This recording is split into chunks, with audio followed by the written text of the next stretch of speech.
O programa a seguir é livre para todos os públicos.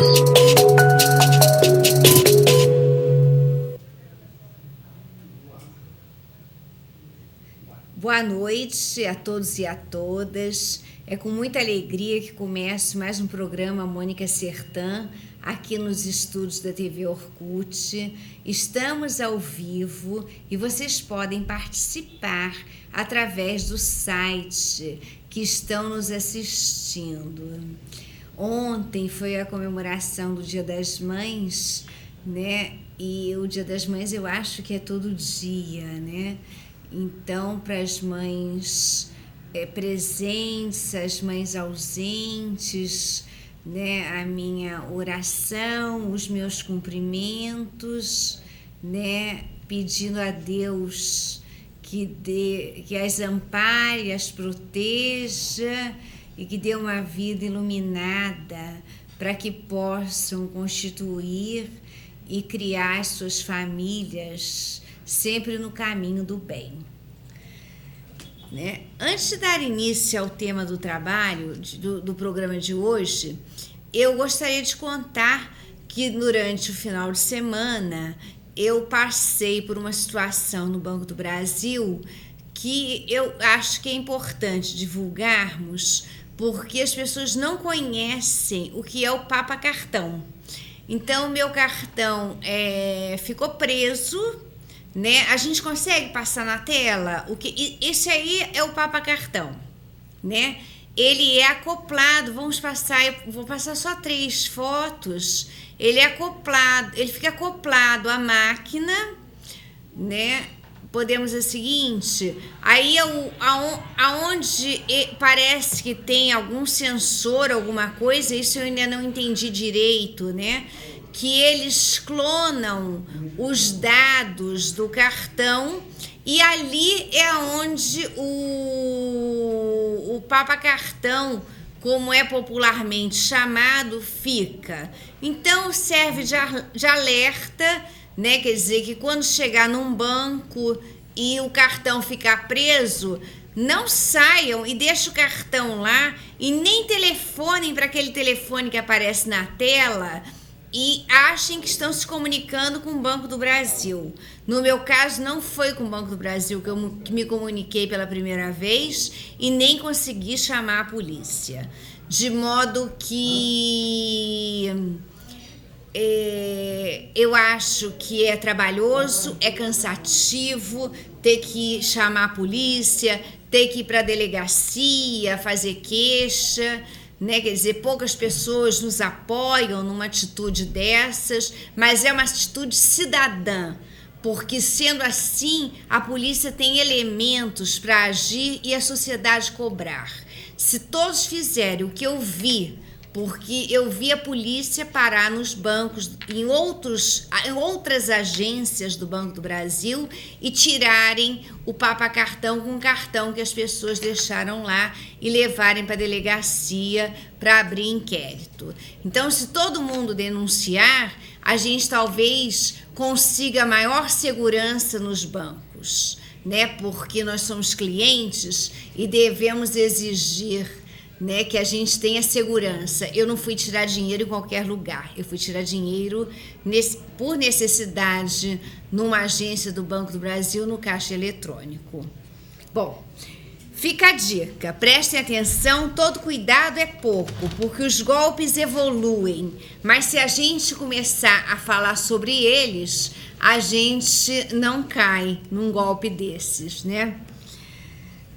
Hoje eu tenho muito carinho e a honra de estar recebendo a advogada, a doutora Lúcia Tucci, cujo escritório de advocacia tem como foco a gestão jurídica estratégica.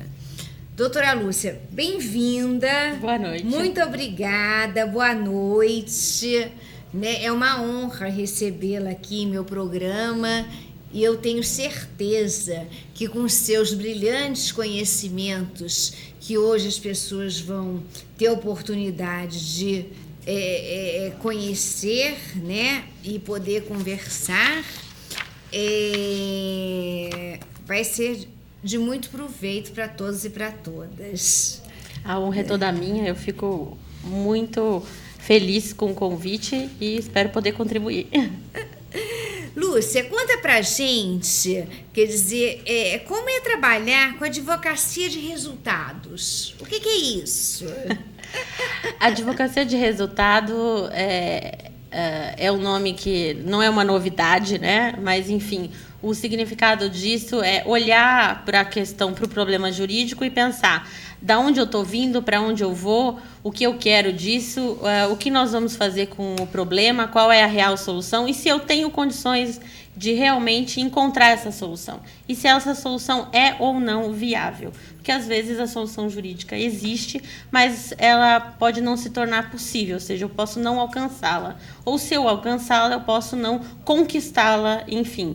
Isso é uma visão jurídica muito mais voltada para o mundo empresarial, do que para as questões mais pessoais, né? E a gente aplica isso tanto na visão pessoal como na visão profissional no mundo empresarial. Não sei se eu consegui ser clara nessas palavras tão rápidas e simples, mas é assim, numa linguagem bem simples, se eu pedir pão, eu tenho que entregar pão, né? Se eu pedir uma dúzia de pães, eu tenho que entregar uma dúzia de pães. E, às vezes, no direito, isso nem sempre é possível. Você pode até desejar, mas nem sempre você pode encontrar. Não estou diminuindo o valor da advocacia, apenas dizendo que, às vezes, no direito, as coisas não é uma ciência exata, né? Nem sempre dá para fazer o cálculo matemático. Lúcia, como é que funciona o seu escritório com foco na gestão?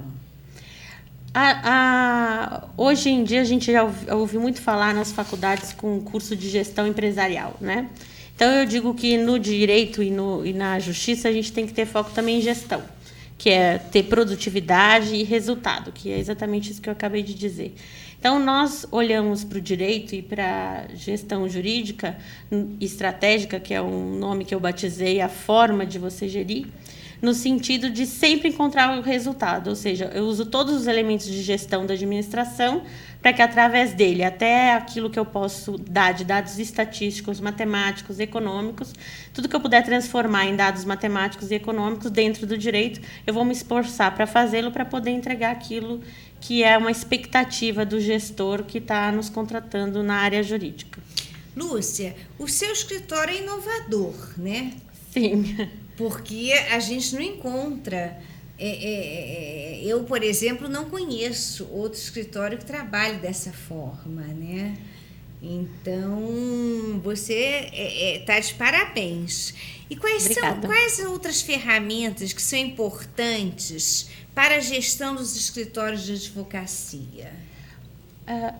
Existem, eu acredito que, como nós estávamos conversando hoje, acho que o elemento mais importante é o ser humano, claro, sempre. Nós precisamos de pessoas boas, nós precisamos de gente boa, de gente de caráter. Nós precisamos de gente que seja gente. A partir do momento que você encontrou gente que seja gente, aí você vai ter as ferramentas eletrônicas, você vai ter as ferramentas de infraestrutura, você vai ter as ferramentas de sistemas para administrar volumes de processo, você vai ter todas as ferramentas que um bom curso de MBA em gestão empresarial focado em administração pode lhe dar. E você começa a usar esses elementos, essas ferramentas, a partir do momento que gente boa começa a colocar isso em prática. Então, o primeiro elemento fundamental de gestão é gente boa e gente de caráter. Depois disso, você coloca todas as ferramentas que o mercado tem à sua disposição, como infraestrutura de software, de hardware, e tudo que as grandes feiras, desde informática até de administração de arquivo, vai poder lhe fornecer. E bons consultores nessa área, desde informática até qualquer forma de... Hoje, até administração de arquivo, gerenciamento eletrônico de dados, hoje, na área de direito, pode fazer uma grande diferença no território nacional. Porque, hoje em dia, nós estamos migrando para o peticionamento eletrônico. Isso. Então, o advogado, hoje, ele vai, através desse terminal, ele pode fazer grandes trabalhos. Ele não necessariamente precisa ir aos tribunais quando a gente está falando de contencioso, né? Não sei se consegui responder sua pergunta. Com certeza. Nós vínhamos conversando, quer dizer, com relação a essa questão de pessoal, e eu sempre digo que isso é uma coisa que permeia todas as áreas. Quer dizer, hoje em dia, o mercado de trabalho não procura mais o profissional apenas pelo seu conhecimento técnico. O conhecimento técnico é uma parte. Entendendo? O profissional hoje é procurado no mercado de trabalho pela sua atitude, né? Quer dizer, isso é uma coisa assim muito mais valiosa para se recolocar no mercado de trabalho do que apenas o conhecimento técnico, entendendo? Quer dizer, porque se tem o conhecimento técnico, mas é uma pessoa que não inspira confiança, bye bye. Né? Já existem grandes administradores, né, que eu faço uso das palavras dele, que essas palavras não são minhas, que dizem o seguinte: bons técnicos a gente sempre manda embora primeiro, já diz o meu mestre, né? Os grandes técnicos a gente dispensa rapidinho, porque gente de caráter a gente não ensina, mas bons técnicos a gente pode encontrar em qualquer lugar. É isso aí, eu concordo. Lúcia, em quanto tempo o escritório consegue recuperar o dinheiro gasto em tecnologia? Porque é um investimento, né? Quer dizer, o mundo moderno hoje exige, né? Olha, é muito difícil fazer essa conta, né? Porque às vezes o investimento pode ser recuperado em um dia, né?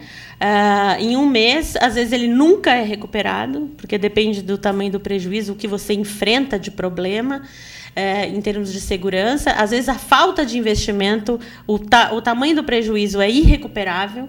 Então, a pergunta em relação aos prejuízos que a segurança jurídica na área de tecnologia pode trazer, tanto por não ter ou tanto por ter, são perguntas bastante difíceis. Você tem que olhar sempre do ponto de vista macroeconômico como de uma empresa qualquer, independente dela ser ou não um prestador de serviço jurídico. Você tem que comparar todos esses elementos como uma empresa comum, feliz ou infelizmente. Então, você tanto pode recuperar em um dia, um mês, uma semana, depende do ponto de vista comparativo, econômico ou estatístico que você está fazendo, como a falta de investimento também pode trazer prejuízos irreparáveis. Lúcia, em termos assim do mundo, quer dizer, dos países que você tenha como referência alguns escritórios de advocacia, como é que os escritórios brasileiros estão assim posicionados? Olha, nós temos vários, os escritórios brasileiros têm várias classificações. Então, os escritórios brasileiros usam uma classificação universal, que é pequeno, médio, grande, full service e boutique. São 5 classificações universais. Os americanos, que são mais tradicionais, têm a mesma classificação. Os europeus usam também o mesmo ponto de referência e classificação. Eu acredito que, daqueles que investem em administração legal, nós estamos no mesmo nível, né? Mas, infelizmente, o investimento em administração legal, ainda que seja aqui no estado de São Paulo, ainda é muito pequeno. Nós vemos poucos consultores, poucas empresas, nós temos aí 3 ou 4 pessoas de referência no mercado. Então, acredito que a administração legal hoje ainda é tímida no Brasil, comparado com os Estados Unidos, que é o nosso administrador legal do escritório, que, por coincidência, também é meu irmão, quando ele assumiu o escritório, ele teve na Feira Internacional de Administração Legal, onde lá ele contou com 2.500 integrantes que estavam visitando essa feira do mundo inteiro. Ainda nós não temos aqui esse número. Não vejo nas feiras nacionais, que como nós temos aqui a FENALOC, que só tem 5 anos, foi idealizada aí de um grupo que se formou de um curso que, inclusive, eu fiz parte, e nós não vemos esses números de administradores legais aqui no Brasil e não vemos essa valorização dos sócios de escritórios de advocacia nesse sentido. Eu não tenho assistido. Os responsáveis eu vejo que valorizam bastante isso e valorizam a carreira de administrador legal, como também valorizam a carreira da visão que interage administração, economia, finanças, como conheço escritórios que só promovem pessoas que tenham feito MBA em administração de empresas, né? Tem uma diferença muito grande, né? E enorme, né? Principalmente entender um pouquinho de economia e de administração. Lúcia, Além da administração de escritórios, em que área do direito você se especializou? O escritório decidiu ter um tripé. O tripé do escritório é gestão jurídica e estratégica nas relações com o governo, gestão jurídica e estratégica nas relações imobiliárias e gestão jurídica e estratégica nas relações empresariais. Então, governo, imobiliário e empresarial. E o empresarial focado nessa visão de resultado, que seria ser o diretor jurídico ou ser o departamento jurídico das empresas com visão de resultado. Não é só ter uma etiqueta dizendo o meu diretor jurídico é o escritório tal, sim com uma vocação para gerar economia para a empresa, né? Gerar resultado em números, né? Lúcia, eu li que um dos grandes casos que você atuou foi o da licitação da urna eletrônica. Não podiam ter feito essa fofoca para você. Olha, essa experiência eu acho que é uma experiência... Eu não gosto muito de falar sobre ela, mas essa experiência é uma experiência que tem um orgulho particular no meu coração, que é um orgulho pátrio, né? No sentido de ter assistido o nosso país mudar de uma situação de papel para uma situação de tecnologia, e onde a gente assistiu o nosso país ser o primeiro do mundo a informatizar a votação eletrônica e ser uma referência mundial. Essa experiência me traz orgulho pátrio, acima de tudo. Essa experiência me traz lembrar que eu amo o meu país acima de tudo e ninguém pode tirar essa história do meu país e dizer que isso é orgulho nacional e que ela pertence ao governo federal do meu país. Então, essa experiência... Claro, tem experiência jurídica, que eu poderia falar aqui milhões de tempos, como é isso, como é aquilo, falar do ponto de vista técnico, jurídico, mas acredito que não seja isso que os ouvintes estejam interessados. O que eu acredito que é muito importante a gente colocar é que nós temos que divulgar como um patrimônio nacional, né? Eu acredito que, acima de tudo que se pode dizer de tecnologia sobre isso, acima de tudo a gente tem que lembrar que foi idealizado pelo tribunal, pela justiça brasileira, que foi elaborado, feito, praticado e colocado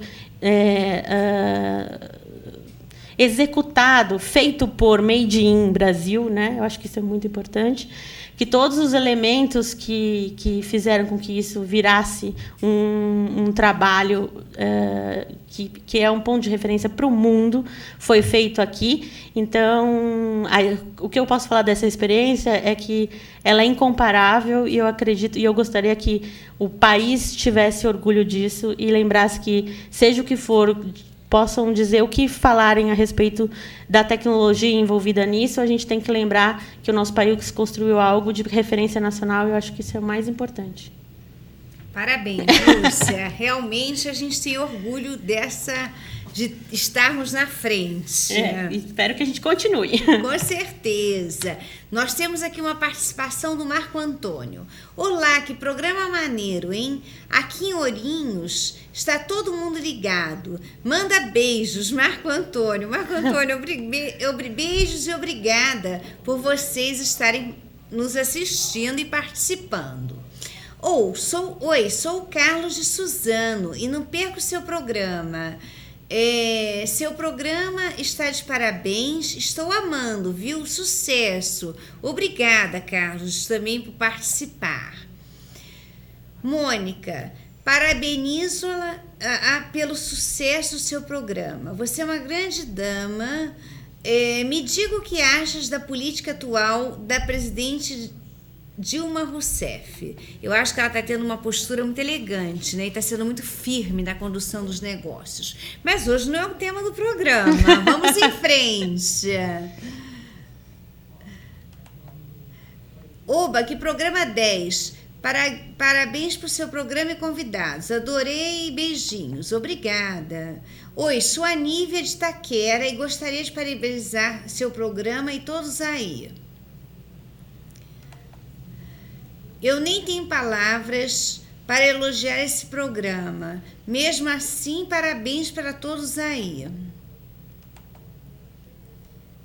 Aqui está repetindo.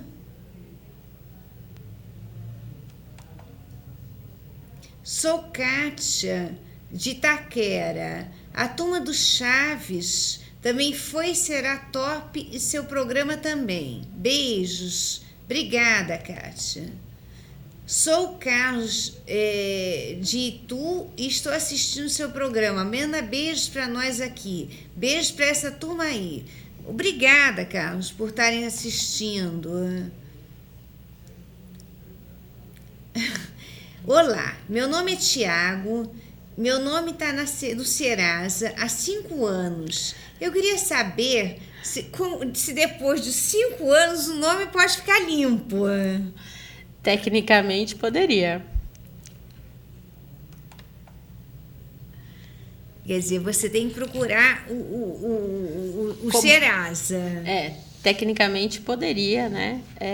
Mas tem que fazer o levantamento, saber quais são os problemas, tem que ter todos os documentos na mão. E para pedir a baixa no Serasa, por prescrição, que eu acho que é o que ele está querendo dizer, daí só com uma ação mesmo. Ou um pedido administrativo dentro do departamento administrativo do Serasa. Então tem aí 2 dicas para você limpar seu nome.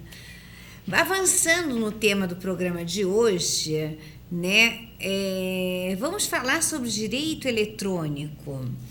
Lúcia, o Brasil está bem ou mal com relação ao direito eletrônico? Bom, o Brasil está muito bem, né? Nós somos pioneiros. Eu sou pioneira na área de direito eletrônico por motivos, né, da sua primeira, nessas perguntas anteriores. Então, desde 92, 93, 94, a gente atua nessas licitações de alta tecnologia, mas o direito eletrônico no nosso país é um ponto de referência para o mundo.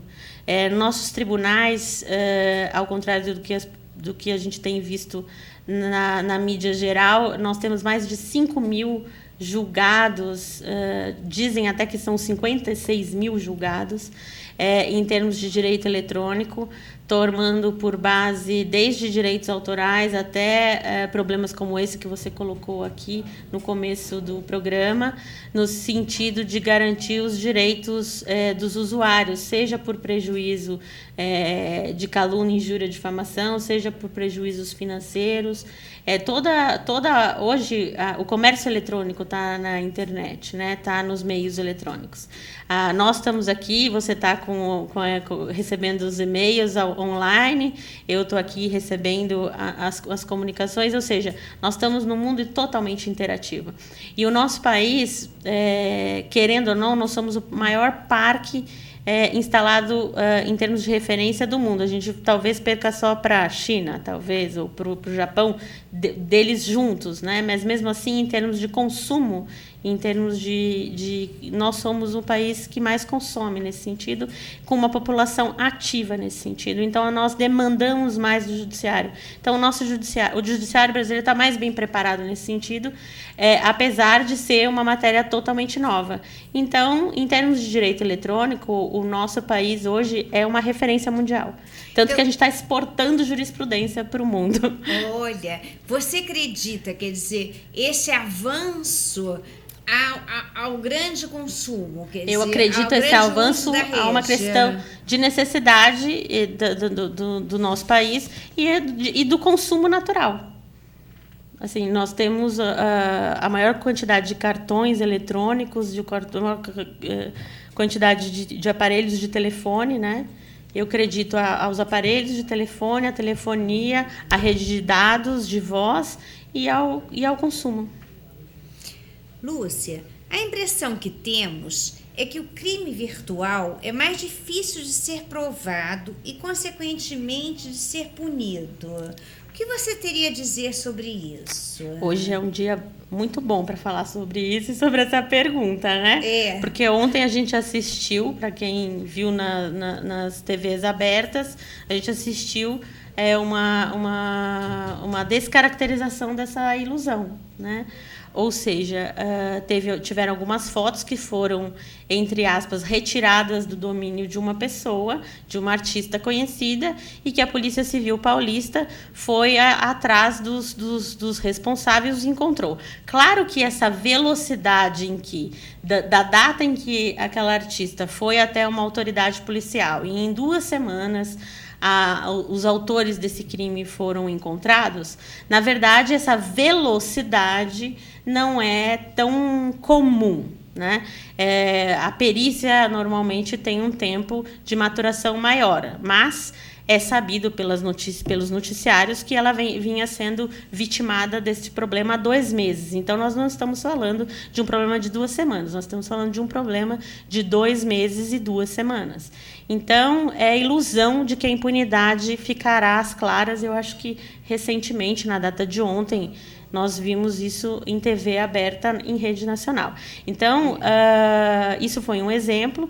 E esse exemplo, é claro que tem custo, esses custos são altos, não são custos baixos, mas a ilusão de que não existe penalidade, que a ilusão de que não existe punição, eu acho que esse exemplo de ontem é excelente, mas mais de 5.000 ações julgadas, esse parque, eu não li as 56.000 decisões, mas eu tenho certeza que a pessoa que fala sobre isso as diz com convicção e elas existem, não são à toa, porque a quantidade de máquinas instaladas e a quantidade de celulares, a quantidade é estatístico, como eu disse, você tem que estudar um pouquinho de economia e administração. Basta você ler os balanços dessas empresas e ver quanto elas venderam em termos de equipamento, e quanto elas venderam em termos de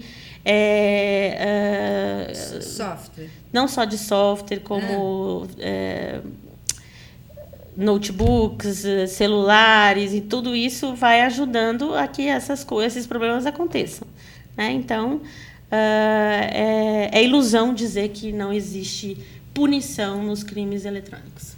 E isso é interessante, quer dizer, porque foi citado o exemplo de uma artista que está na mídia, entendendo? Mas isso pode acontecer com qualquer ser humano, entendendo? Quer dizer, então a gente ter a tranquilidade de que pode recorrer à justiça e que a justiça pode demorar um pouquinho, mas custar também, né, em termos financeiros, mas existe que a justiça, quer dizer, as pessoas não passam impunes, né? Isso é importante. É importantíssimo. E outra, se você não buscar a solução do impasse jurídico, você vai estar sendo conivente ou estar concordando com aquele silêncio. É assim que eu vejo. Mas foi assim, quer dizer, a minha impressão, quer dizer, quando eu descobri o que aconteceu com o meu cartão, quer dizer, só telefonar para o banco e bloquear, eu me senti dessa forma. Eu estava sendo conivente com aquela situação. Eu precisava levar a situação à frente. Exatamente. Entendendo? Quer dizer, porque eu não sou conivente com a situação, entendendo? E não posso concordar. E como comunicadora, né, numa mídia, quer dizer, que atinge um público grande, entendendo? A gente não pode só falar, a gente tem que dar o exemplo de vida, né? Exatamente, e deu seu exemplo cidadão, colocou aqui, na verdade, fez a comunicação à autoridade policial, tirou do seu dia horas preciosas, né? E tudo isso demanda uma atitude que demanda um tempo que muitas vezes a gente não tem.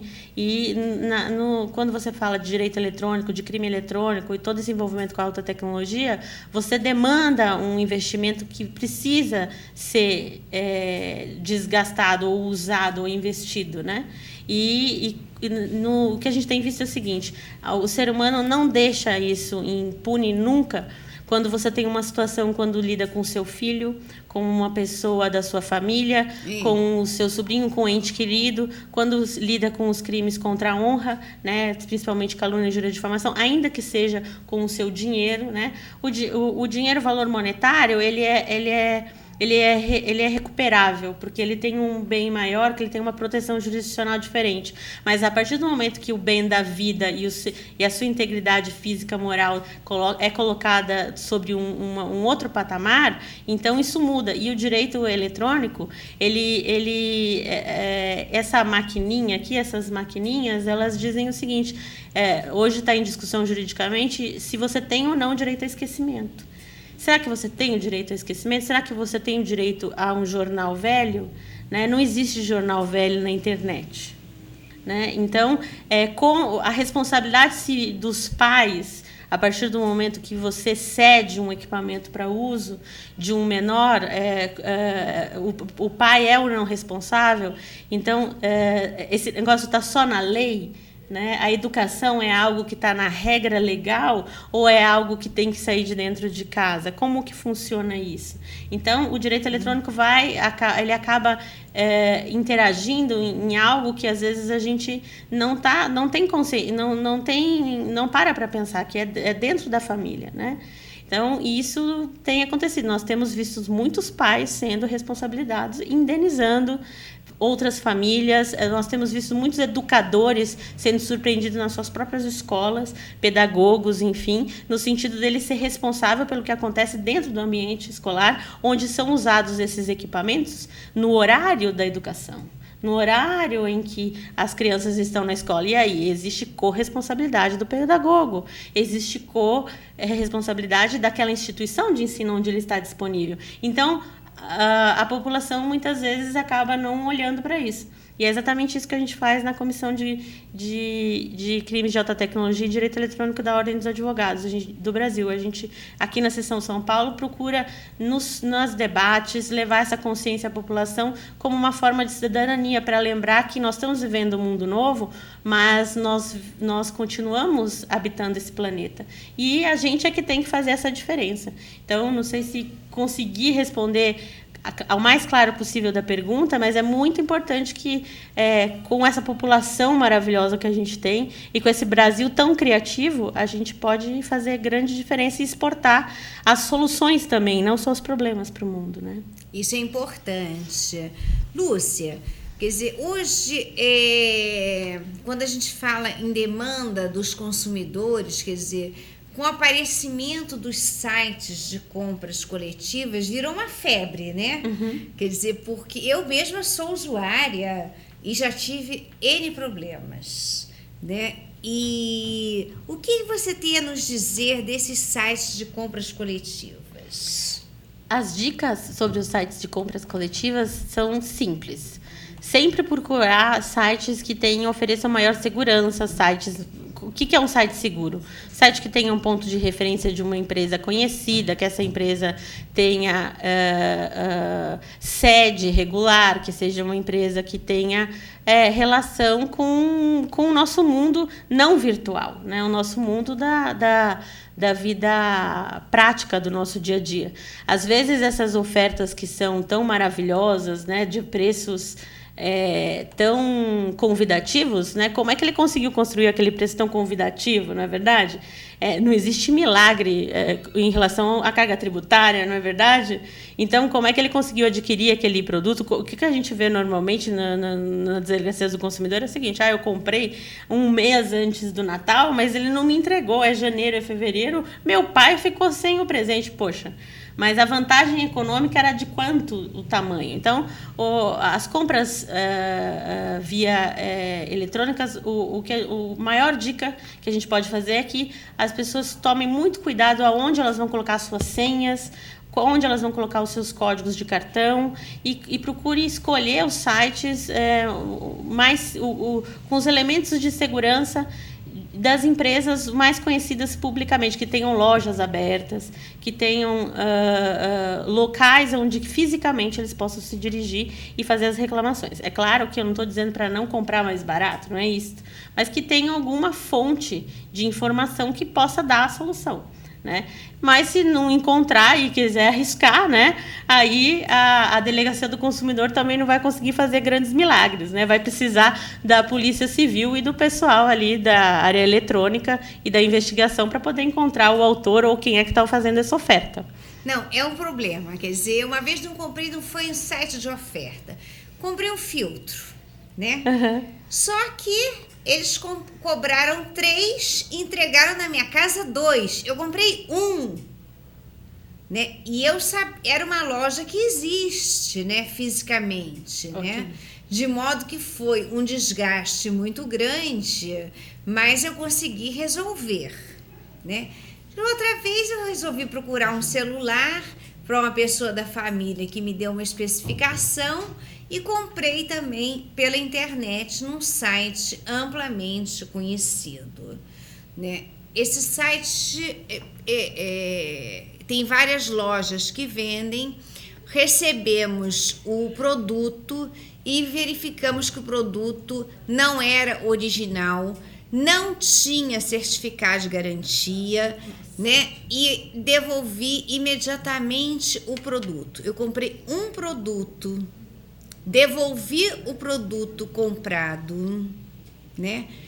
E até hoje eu paguei 2 produtos, né? Faço a reclamação no cartão de crédito, o cartão de crédito vai lá, recoloca o valor na minha conta e o site faz a recobrança, né? Então fica uma brincadeira para lá e para cá, tá vendo? Só que em breve essa brincadeira vai acabar, né? Porque eu não vou pagar uma coisa que é contrabando, quer dizer, porque se eu for pelo outro lado, quer dizer, o site está vendendo, que eu tenho fotos do material que eu recebi. O site está vendendo material contrabandeado. E eu não posso ser conivente com uma coisa dessa. E fico indignada, né, de ter provado e comprovado ao cartão de crédito e o cartão de crédito está aceitando recobranças, né? Então, uma hora essa brincadeira vai sair cara pro cartão de crédito, porque eu não ficarei no prejuízo. Complicado fazer comentários sobre essas afirmações, mas enfim, o que a gente tem que ressalvar aqui como uma questão de cidadania é que é necessário fazer, não sei se você chegou a fazer, mas é importante, né? Ou seja, fazer o boletim de ocorrência, fazer todos os registros policiais necessários, porque, afinal de contas, né, é gravíssimo. É gravíssimo, gente, é gravíssimo. É uma coisa sinceríssima, não é brincadeira. Quer dizer, a gente, quando comprar alguma coisa pela internet, tem que tomar todo cuidado possível. Porque a responsabilidade do vendedor é idêntica numa situação de lojista comum quanto numa situação do comércio eletrônico. Não faz diferença. A responsabilidade é objetiva do comércio, né, em relação a isso. Né? Afinal de contas, a gente não pode, porque está usando o comércio eletrônico, agora achar que pode comercializar qualquer tipo de produto. Não é assim, né?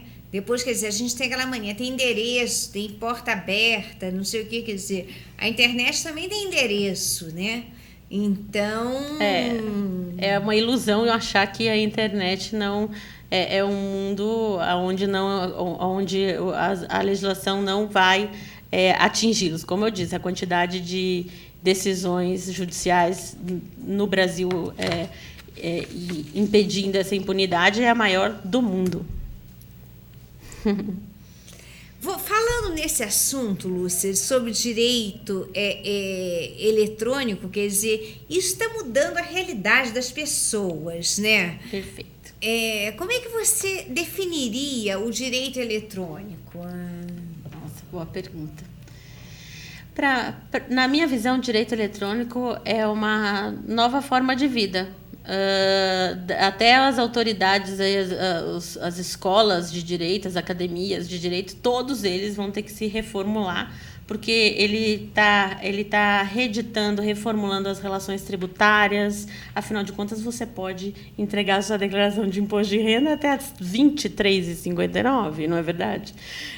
Você tem o seu protocolo via eletrônica, né? Você pode ter toda a sua contabilidade eletrônica. Então, desde dos elementos tributários até a compra, que nós estamos falando de um simples celular, Então, isso já mudou a relação do ser humano. Então, nós estamos vivendo uma nova era, que é a nova era eletrônica. Então, até o direito, que é uma ciência tão formal, né, tão tradicional, ela também vai ter que sofrer uma reformulação nos nomes e na leitura acadêmica, tendo que colocar essa área dentro da faculdade de direito. Nós vamos ter que ter uma cadeira de direito eletrônico que vai ter que conversar com todas as outras áreas. Não é só a área do consumidor. Hoje ela é muito conhecida na relação de consumo, e quem trabalha nas relações de consumo, quem está dentro do PROCON, DECON, está muito bem relacionado com esses problemas do mundo eletrônico. Mas não é só isso. Todas as relações, desde a relação tributária até a relação de consumo, que aí nós vamos dar um giro de 360 graus, todas elas estão sendo afetadas. Afinal de contas, se nós já temos a nossa grande chefe de Estado pensando num banco, né, num novo banco de relações entre alguns países, né, então, todas essas relações podem ser feitas eletronicamente, nós precisamos pensar nas novas relações jurídicas. E eu acredito que os próprios tribunais já podem fazer julgamentos via eletrônica. Nós já tivemos discussões grandes se o preso pode ou não receber o julgamento via vídeo, né, conferência, e o peticionamento também 100% eletrônico. Nós já temos processos 100% eletrônico. Então, tudo isso traz uma economia também de escala, economia de papel, até que a gente consiga alcançar uma economia e uma produção que traga o valor e a referência que o Poder Judiciário merece ter. Eu acredito que isso vai mudar a história do nosso país, com certeza, nos próximos 20 anos, e mudar as profissões também.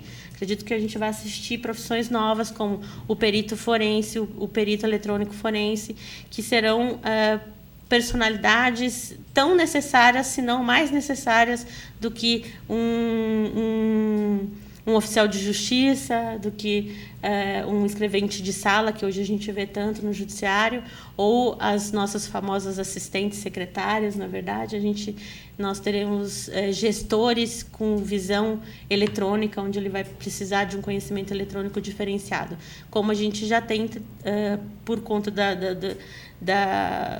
do histórico de vida de uma pessoa, que hoje a média de vida de uma pessoa é 70, hoje a média é 70 anos, já está, né? mais de 70. Já está mais de 70. Então, já nós vamos ter mais de uma profissão de qualquer forma, né? E nos outros países, a advocacia, como nos Estados Unidos, não é uma faculdade, a primeira universidade, né? É necessário que você tenha uma experiência anterior de vida. Eu acredito que essa maturidade também vem nessa necessidade de ter uma experiência de vida.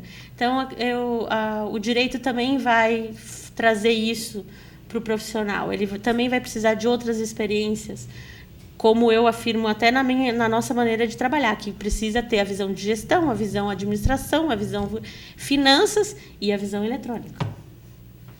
É importante ouvir isso, quer dizer, de uma pessoa tão experiente e tão à frente, né, quer dizer, do mundo, né, quer dizer, comum das pessoas, né, quer dizer, já saiu desse universo comum e se destacou, porque hoje em dia o que a gente vê no mercado de trabalho, quer dizer, é as pessoas se aposentarem e não pensarem numa segunda profissão, ou mesmo chegarem a determinada idade e chegar uma turma jovem e com ideias outras, não sei o quê, e colocar as pessoas mais experientes de lado. Quer dizer, então essa experiência prévia é tão importante ouvir isso. Quer dizer, eu acho que todo mundo deve prestar atenção, porque a vida não acaba aos 50 anos, né? Às vezes você pode aos 50 estar recomeçando, né? Ter essa chance. Isso é super positivo. Chegaram algumas participações, vamos dar uma lidinha? Aqui, olha, parabéns pelo alto nível dos temas em seu programa. Direito eletrônico é o top. E a entrevista com a advogada com excelência nessa área. Obrigada. Parabéns aí, Lúcia. Estou amando o seu programa. Acho muito produtivo suas informações, inclusive as dicas sobre a segurança com cartões. Beijos, obrigada por participar. Primeiro, quero cumprimentar a apresentadora e destacar a importância da atuação da doutora Lúcia Tucci como pioneira no direito digital e eletrônico do Brasil. Trata-se de uma verdadeira autoridade no assunto. Como a doutora vem disseminando seus conhecimentos após mais de 20 anos atuando como advogada? Recebendo convites como da dona Mônica, fazendo perguntas como essa. É o único jeito que nós vemos disseminando. Essa disseminação é muito difícil porque nós sempre trabalhamos escondidos. Nós nunca gostamos muito de divulgar o nosso trabalho. Então, recentemente é que nós começamos a fazer essas divulgações. E certamente isso começou de uma pessoa indo contando para outra, e foi assim que a gente começou a fazer as divulgações. E a maioria dos nossos parceiros e clientes não gostam muito de contar o segredo de exatamente tudo que a gente fez e todos os resultados toda essa gestão de resultado econômico tão grandiosa que a gente já fez, né? Então, nós vemos levando ao conhecimento da população sempre que é importante trazer, por exemplo, recentemente nós recebemos um convite de uma jornalista que muito resisti de atendê-la, porque a gente estava falando sobre a parte da educação. Então, a gestão jurídica nas relações com o governo, nós estávamos tratando daquele assunto do ingresso da criança na escola, onde o Ministério da Educação impede a criança de entrar na escola quando ela faz aniversário após o dia 30 de junho do ano corrente. E nós tivemos esse problema, trazido por alguns clientes, até uma pessoa interna da nossa equipe, e eu dizia, não, o Ministério da Reeducação vai resolver, porque imagina todas as crianças do nosso país com esse problema, calma, vai resolver. Até que um dia a pessoa chegou para mim, mas como não vai resolver? Você precisa fazer alguma coisa, doutora, a senhora é advogada, precisa resolver. E quando nós resolvemos, uma jornalista nos procurou e disse, a senhora precisa divulgar. E eu disse, não, imagina, o Ministério vai resolver esse problema, porque é uma questão nacional. E nós temos recebido convites das pessoas nesse sentido, e assim a gente vem disseminando esse conhecimento. Recentemente, uma criança de 3 anos teve esse problema, ou seja, não só a criança que vai entrar no primeiro ano do ensino fundamental, não sei se você conhece esse assunto, mas as crianças que fazem aniversário até dia 30/6 de cada ano, depois dessa data de aniversário, elas não podem mais ingressar na escola no primeiro ano do ensino fundamental, não podem. O Ministério da Educação proíbe. E a lei diz que não pode. E se a escola aceitar, ela está violando a norma e ela está deixando de atender ao Ministério, que é quem regula essa situação. Então, como que a gente vem fazendo isso?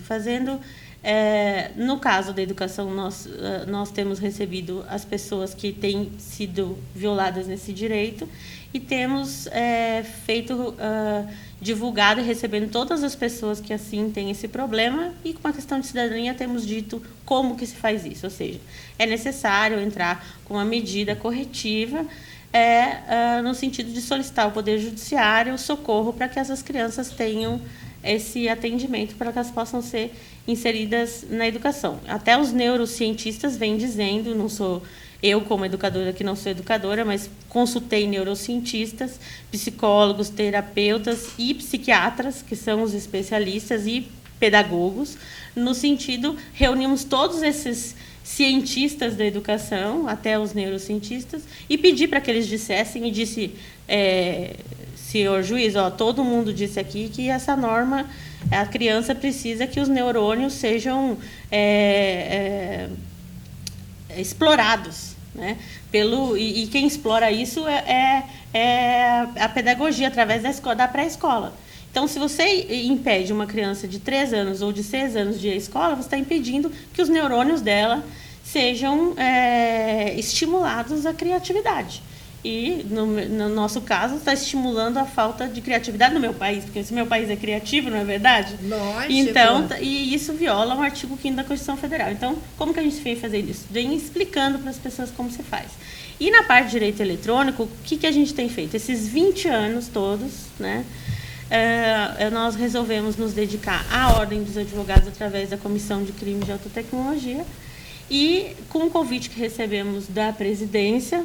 Eu acho que essa pergunta foi feita meio propositadamente, porque eu recebi um convite para fazer parte dessa comissão, e nessa comissão eu venho divulgando através de palestras a cartilha da OAB feita por um outro colega, e eu vou às escolas disseminando todo esse trabalho que nós fizemos. Nós vamos às escolas, as escolas que são interessadas ligam, marcam, podem pedir direto no setor da ordem lá, através do site, na Comissão de Crimes de Alta Tecnologia, ou podem também solicitar pelo nosso site. Nós vamos às escolas e conscientizamos na parte de educação. Tudo que existe na parte de direito eletrônico, nós vamos levar esse conhecimento às escolas. Né? Então, gente, que trabalho bonito, né? Um trabalho realmente social extremamente importante.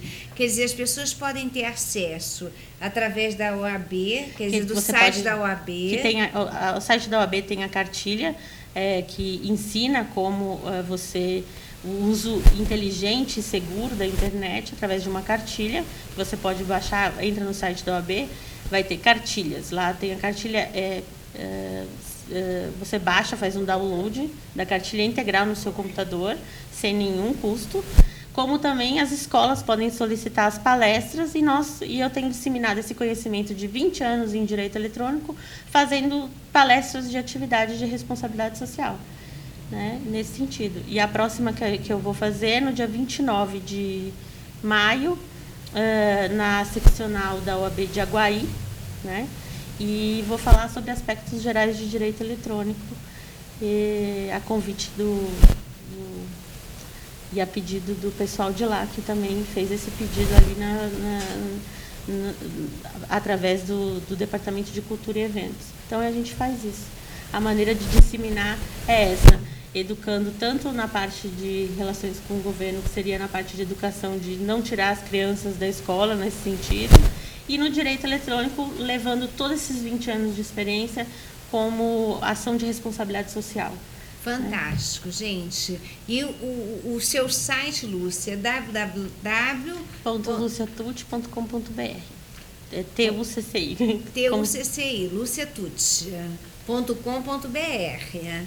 Lúcia, aqui vem um comentário que você já falou sobre a questão das fotos da atriz que foram divulgadas. Aqui uma pessoa elogiando o programa, lindo, e com todas essas dicas, então muito melhor. Mandando beijos, obrigada. Mônica, seu programa é sempre top e ainda mais recheado de informações importantíssimas como essa.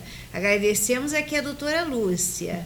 Mônica, onde estamos, né? Isso é Brasil, um país lindo, mas precisamos ter mesmo a segurança. Com certeza, né? Segurança eletrônica também. Também. Parabenizo a qualidade desse programa e pergunto à doutora Lúcia Tucci sobre a importância da consultoria jurídica na compra de um imóvel, considerando que a doutora é uma das mais importantes especialistas em direitos imobiliários no Brasil. Opa! Bom, dica na compra e venda de imóvel. Vamos lá. Bom, uma das dicas mais importantes que podem ser dadas para qualquer pessoa seria você, sempre que for fazer a aquisição de um bem, primeiro, ter certeza que a pessoa com quem você está conversando é realmente a dona daquele imóvel. E como você faz isso? Qualquer pessoa pode se dirigir a um cartório de registro de imóveis com o endereço do imóvel e ir lá e tirar uma certidão, né? Uma certidão que a gente fala de negativa, mas é uma certidão positiva, ou seja, e saber quem é o dono do imóvel através do endereço. O cartório de registro de imóveis em São Paulo, se você entrar cartório de registro de imóveis e e procurar no sistema online de consultas, você vai encontrar todos os cartórios de imóveis e vai encontrar com o local pelo endereço. Então, essa é uma das dicas mais importantes. Sempre ter certeza de que você está lidando com a pessoa com quem você está conversando. E jamais aceitar nenhum tipo... Outra dica valiosíssima de ouro é você jamais fazer nada que não seja por escrito, né? Sempre tudo por escrito. Essa é outra dica valiosa. Lúcia, nós já estamos recebendo aqui informações que precisamos acabar o programa. Uma Ok. hora passa tão depressa, mas ainda tem 2 questões importantes que a gente vai ser sucinta. Fico muito empolgada com essa entrevista tão profunda e oportuna para esse momento de crescimento da utilização da internet no Brasil. Parabéns à doutora Lúcia Tucci pelo seu trabalho pioneiro. Vale lembrar que a doutora Lúcia é especialista, ou melhor, grande consultora em direito público. www.luciatucci.com.br. Boa noite, doutora Lúcia Tucci. Primeiramente, parabéns pela ética e conduta profissional perante a matéria de crimes cibernéticos em todas as suas óticas. Porém, a questão é a seguinte: os projetos de lei para aprovação do Senado, além da doutrina do Código Penal e a jurisprudência existente no território nacional, são suficientes para suprir as lacunas das origens dos crimes cibernéticos de ordem virtual e eletrônico existentes para a prática jurídica? E tem uma segunda pergunta. Com relação à prova técnica pericial, existem experts para o desenvolvimento junto à área pública e privada, junto ao judiciário? Professor Dr. Daidoni, obrigada por participar. Muito obrigada pela participação e eu vejo da seguinte forma. Essa é uma das questões mais polêmicas que existem, é a questão dessa infraestrutura que ele está colocando. Será que nós temos essa infraestrutura? Será que o Poder Judiciário precisa ou não precisa de uma nova legislação? Essa é a polêmica, é a cereja e o chantilly, né? Essa é a grande polêmica hoje que paira sobre o Poder Judiciário todo. A minha visão é a seguinte: se nós não tivéssemos hoje uma legislação forte, nós não teríamos tantos julgamentos. A legislação posta, ela serve, tanto que nós temos julgamentos.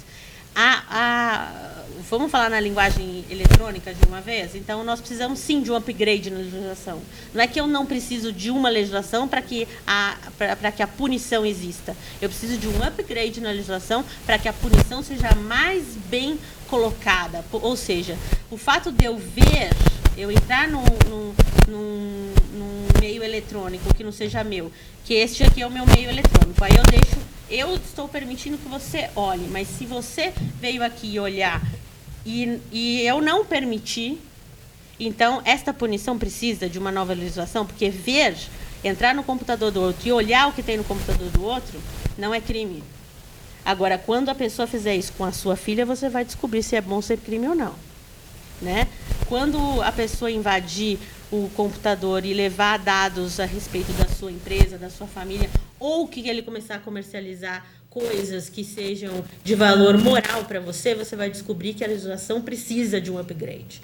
Então, essa polêmica que o doutor colocou ali é a maior polêmica do Poder Judiciário em si. Então, tudo que está para a sanção do governo federal e tudo que está nas casas, nós não podemos ignorar. Os nossos gestores de governo precisam observar o seguinte, que nós não precisamos ser os últimos em relação aos países. Já que nós temos o maior parque instalado do mundo, nós deveremos dar o exemplo e poder olhar em termos de gestão e olhar para isso de uma maneira que a gente pudesse valorizar a nossa legislação nesse sentido. E não apenas fazer uma exploração técnica de quem tem o melhor projeto de lei, quem tem a melhor regra. E sim que essa audiência pública em relação a quais são as regras de punição e que tem que ser colocadas em votação, não fosse uma concorrência para saber quem é que vai ganhar mais artigos penais. E isso, ao contrário do que muitos juristas dizem, você está querendo criar punição. Há vários artigos para punir pessoas. Não é isso, que ninguém quer criar punição. Nós queremos fazer o seguinte, nós queremos ter uma legislação penal aplicável e para que nós não geremos mais impunidade. Nós precisamos punir, sim, as pessoas que exploram o meio eletrônico porque sabem que não serão punidos. Então, quem explora a área eletrônica sabe muito bem o que faz com isso. Então, nós não podemos permitir que eles continuem fazendo porque sabem que não serão punidos.